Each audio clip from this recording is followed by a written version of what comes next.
فیصل آباد سے رانا عبدالقیوم صاحب نے سوال پوچھا ہے، امام صاحب اگر دوسرے سلام کو لمبا کر دیں تو جب تک امام صاحب کی آواز چلتی رہے تب تک ہم امام صاحب کی اقتدا میں رہتے ہیں، واضح کر دیں۔ رانا عبدالقیوم صاحب، دیکھیں بھائی، جب امام صاحب نے دوسرے سلام کا لفظ سلام اتنا پورا کر دیا تو امام صاحب جو آپ کی جو اقتدا ہے وہ پوری ہو گئی، آپ امام صاحب کی اقتدا سے نکل چکے ہیں۔ اور جو بعض ہم نے بھی دیکھا ہے، بعض امام صاحبان کی یہ بعضوں کی عادت ہوتی ہے کہ وہ دوسرے سلام کو لمبا کر دیتے ہیں، اور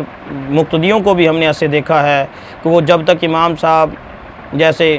ایک مثال ہے کہ امام صاحب کہتے ہیں دوسرے سلام میں کہتے ہیں السلام علیکم ورحمۃ اللہ، تو جب تک وہ رحمۃ اللہ کو کھینچے رکھتے ہیں تو مقتدی بھی ایسے ہی رکھتے ہیں، جب تک وہ نہیں رکیں گے تو مقتدی بھی ایسا نہیں کریں گے۔